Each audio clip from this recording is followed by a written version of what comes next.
Hi mga bahay! Kumusta? Happy New Year sa inyong tanan!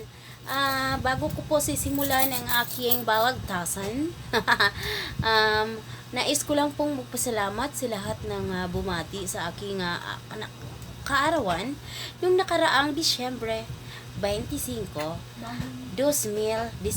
Ay, nabisaya naman to nasagol 2019. Maraming salamat po, talagang appreciate ko po talaga yung inyong pagbati. Sobrang nakaka-touch po, nakaka-overwhelm. Salamat po talaga sobra. Tadaway muna akong Diabel, mama. Okay, so Happy New Year po sa inyong lahat mga bahay. Sana'y meron po kayong puno ng biyaya, puno ng saya, at maayos na kalusugan itong darating na 2020. 2020, dalawang tao po, dalawang zero, dalawang swerte, doble. At speaking sa swerte, mga bahay, usapang swertihan tayo. Talagang nakasanayan na nating mga Pilipino at yung ibang lahi na naniniwala sa swerte at sa mga pamahiin na talagang bibili ng iba't ibang klase ng mga prutas, mga bahay. So, ang mga pamahiin na ito ay talagang nakasiksik, or ang tawag dito, talagang nakaukit. Ayun pala yung magandang term. Talagang nakaukit na sa ating mga puso at isipan. Pero kailangan kapag gusto mo talagang maghanda ng mga pampaswerte na ito, kailangan handa din yung bulsa mo, mga bay. Kasi sa panahon ng pagsalubong ng bagong taon ay sobrang ang mamahal po talaga. Dapat happy ka lang kapag bumibili ka ng mga prutas na ito. Dapat masaya ka lang, mga bay. Basta enjoy ka lang. At yun nga ang nangyari kanina. Yun na nga ang ginawa ko sa sarili ko. Kahit wala man akong idea ng mga ganun. First time ko pong bumili ng ganitong pampaswerte. Kasi talagang biniyayaan na ng kaunti ng Panginoong Diyos. Kaya subukan natin. Wala namang masama na sumubok.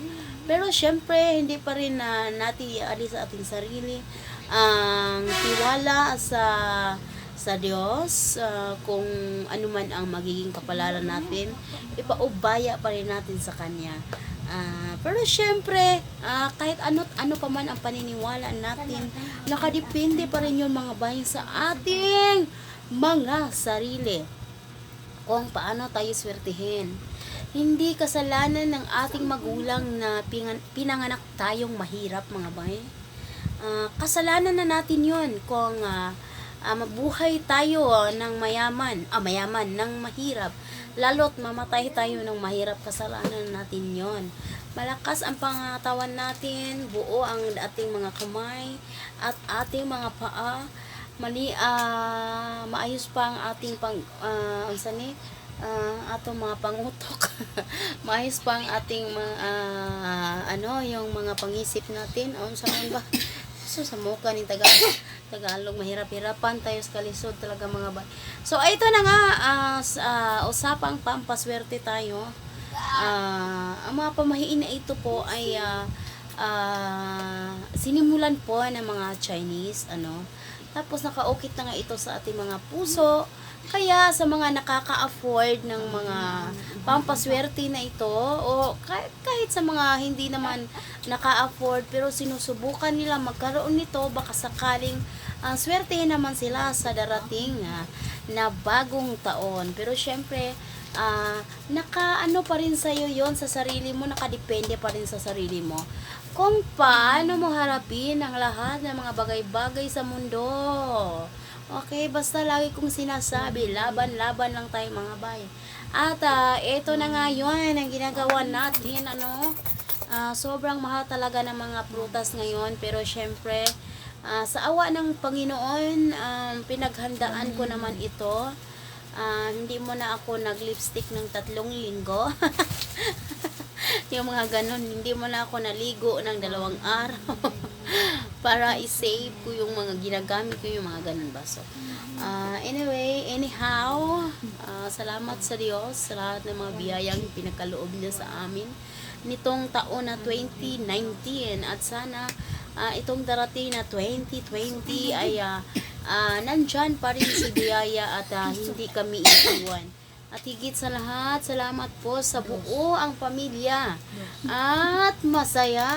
Siyempre, unahin natin ang ubas mga bay dahil hindi nauubas. Hindi nauubas ang pagmamahal ng isang ina sa kanyang anak. Please. Okay? Please, zip your mouth. Okay? I'm doing Okay, so mga bay, nipalit ko aning nigo kay medyo daghan-daghan dyan yung putas. Bumili ako nitong bilao kasi medyo marami-rami talaga yung nabili natin, ano. So, unahin muna natin yung yung pinya. So, ano ba ang ibig sabihin ng pinya? Meron ako ditong yung tawag nito sa Apple. Ano ba ang ibig sabihin ng Apple. pinya? Ang apple. Pinya, hanapin natin si pinya. Pinya. Saan ka na, pinya? Okay, si pinya, ang ibig sabihin pala ay wealth at saka prosperity. Okay, yun ang ibig sabihin ng pinya. So, isunod naman natin ang ano ba, are? Sandali lang, natuwad ng lugaw. Ang balde siya ni. Nasaan na yung number 1? Syempre yung pinaka una natin, no, ay orange. Asan ba ang orange? Tika lang, sandali, sabihin ko na akin na yung saging, akin na yung bakit ganito? Diyos ko po, nakatagalog man tayo. Sandali, unahin mo natin yung mga malalaki, lagay natin sa gitna. Ayan mga bay, noong unang panahon, naalala ko, nakabili ako one time nung mga panahon na yun Diyos ko po, yung mga panahon na yun ay talagang hirap ang buhay, pero sinisikap ko pa rin na makabili ng mga pampaswerte, binili ko lang noon yung mga rejik ba, yung mga mura lang, hindi makain, yung pagkatapos mong i-display dyan sa bahay mo kahit ano pa man ang lugar na pag-displayhan mo, basta meron nun. Itatapon lang kasi hindi naman makain. Kagaya ng pinya, may pinya doon na 30 pesos. Hindi mo talaga siya magkain dahil. Hindi talaga dahil. Kay, siya dahil, ang liit-liit niya dahil. Tapos, parang pa dahil, yung puya pa ba dahil, yung bibi pa dahil. Hindi mo talaga siya magkain dahil. Kaya, iniisip ko, dapat, pag bumili ka, yung makain naman, kasi swerte, di ba? Kailangan, yung swerte, papasok naman dito sa katawan mo. Hindi yung itapon mo pagkatapon, tinapon mo na swerte mo dahil. So, ayan ang nangyari dahil. Medyo okay naman ang lagay ng panahon ngayon. Kaya ito, bumili ako ng pinya, talagang makakain ito, ang laki Alam mo ba kung magkano, are? Ang ibinayad ko ay 89 pesos ito. 89 pesos. Tag-piso. Tapos, isunod natin yung, ano bang matigas? Pakwan. Nasaan ang pakwan? Bakwan na raw. Akin na yung pakwan, bebe. Bakwan Pakwan, bebe. Ano, niligid. Watermelon, bebe. Watermelon. Niligid. Akin na, sige na. Ano, nasimtil. Tingnan naman sa taon, naligid ba? Okay, yung pakwan mga bay. Ano bang ibig sabihin ng pakwan? Puwang. Pakwan. Ang ibig sabihin nito ay attract money at saka wealth din. Okay? Ito ay simbolo ng maraming pera mga bay. Maraming pera, pero hindi ka na magkakapira, hindi ka talaga magsikap. Depende talaga yun sa'yo kung magsikap ka. Hindi, may pira talaga papasok sa'yo, pero kung walang pira, wala ka magsikap dahil wala talagang pira dahil. Sige. Pero syempre, ito nga, pampaswerte, depende pa rin yun sa sarili mo talaga. Pero syempre, wala naman masama kung subukan natin. Nari! Sige. Anong susunod? Aha. Anong isunod natin? Kiyat-kiyat. Ay, Saging. itong kiyat-kiyat mga bay, 160 pesos ang isang box. Darna. Siguro, mga 5 pesos ang isa. Banana cue. 160 kung 10. Hindi. Mga 3 piso at kalahati siguro ang isa. Ano? Tingnan natin. Ito yun, isang ganito, 160 pesos mga bay. Pero hindi tayo magmamatter sa presyo. Isipin natin kung mga pampaswerte. Isipin natin, wag natin presyuhan mga bay. Basta ganun kamahal talaga mga bay. Hindi ko lang alam sa normal days ha, kasi hindi ako nakakabili nito dahil ang palagi lang pinapabili ay saging lang at apple at saka orange. Minsan mangga. Pero ito, first time, wala nang dumating ako. First time kong bumili nito. Tapos, apple. Okay, apple. Itong apple, 8 ang binili ko kasi nag-request tong 3, nakakain daw sila ng apple. At syempre, 5 kami, so may 5 natitira, kakainin namin bukas, tag-isa kami. Ano bang ibig sabihin ng apple? Harmony at saka unity. Okay, ano ba ang harmony? Basta mamaya, i-search ko na lang sa Google kung ano yung harmony. Unity, pagkakaisa, pagkabuklod-buklod, mga ganun yun. Tapos, anong sunod natin? Sige, ayos na natin yung apple dito, bebe. Yung apple. Lamig kayo. Okay kayo. Natukaan ka. Lamig ka. 3, 4, kulang pa ng isa. Okay, arrange natin dyan. Wala pang isa? Ito, isa? Tapos, meron ako ditong bayabas. Okay. Sabi nila pala, 13 daw dapat yung mga prutas na ihahanda natin. Yes. Bakit nga ba 13? Kasi para sobra-sobra yung biyaya na darating. Yung iba, nung unang panahon talagang naguluhan ako, ilang fruits ba talaga ang dapat ihanda? 12 or 13? So, nag-research ako mga bay. So, dapat daw na bata, gusto nga ay. Dapat to talaga 13 para apaw-apaw talaga yung mga biyaya. Okay? So, meron ako ditong lemon mga bay. Lemon, kailangan yung lemon pala para yun sa mga negative na mangyayari na ano yung nalagpot. Para sa mga negative na mangyayari sa buhay natin. Parang panangga siya mga bay, panangga siya ba? Para labayon ka ni ba? Basta ka aslom na dagway ni mo ba? Sige. Tulo ka buok niya akong kuan. Tulo ka buok niya ako. Labayon daw Naim. Para naay mga hilabot bitaw, labayon na kanang limo, mga guba ging naho ba? Iman ilang basta bisaya pa yun mo. Tama, tulo man na, asa man na.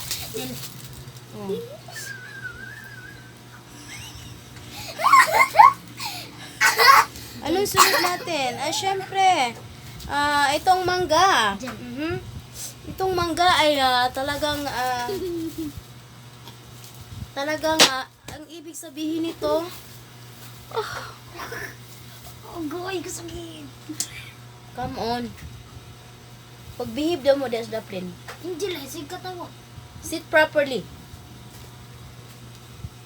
Sige, itong mangga mga bay, golden money daw ni. So maraming pera kay gold na good, mahal naman kayo ng gold. So daghan na kay kwarta. So, hinaot pa unta no. Sus nangalata naman si Ton, siya si Ton. Ano, aragid na, kay tarong naman ang arag. Hay naman ang kuan. Ang biko. So duha, tulo. So tag-isa kami nitong mangga mga bay. Most of the time tag-isa kami. Pero yung iba, sige bahala na mga anak ko. Alam mo ba kung gaano karami ito kanina? Dito puno ito Ayan, may mga tipaklong dyan sa gilid-gilid. Ayan, wala na. Napahak ng kilid diri. Puno man ng takayon ni. And it is 154 mga ba yung isa ka pungpong. Na diri usa ka pungpong it's 100. Ay, sinabi ko nga na wag nating lagyan ng presyo. I'm sorry. Tapos yung mga gustong magkaanak dyan na matagal lang hindi nagkaroon ng liwat, bahandi. Ito mga bay, maglagay kayo, maghanda kayo, mga nuts, mga seeds, kahit anong mga nuts, mga seeds dyan. At syempre, pera din to, para magkaanak-anak ang mga pera. Sus, puros pera. Natagdagwa yun yung pera, may pa ang pera, napay tao, ang tao, wag yung pera. Sige mga bay, so, okay, ang grapes pala, ang ibig sabihin ay abundance and prosperity. Prosperity and abundance. Okay? Banana. Syempre, ang banana. May space pa ba sa banana? Nak. Please. Ma, ang mga prutas, tama yan Okay. dito, dilawan, ma. Itong banana mga bay, ito. Medyo green pa to kanina eh. Nagyalo na siya, oh. Dilawan.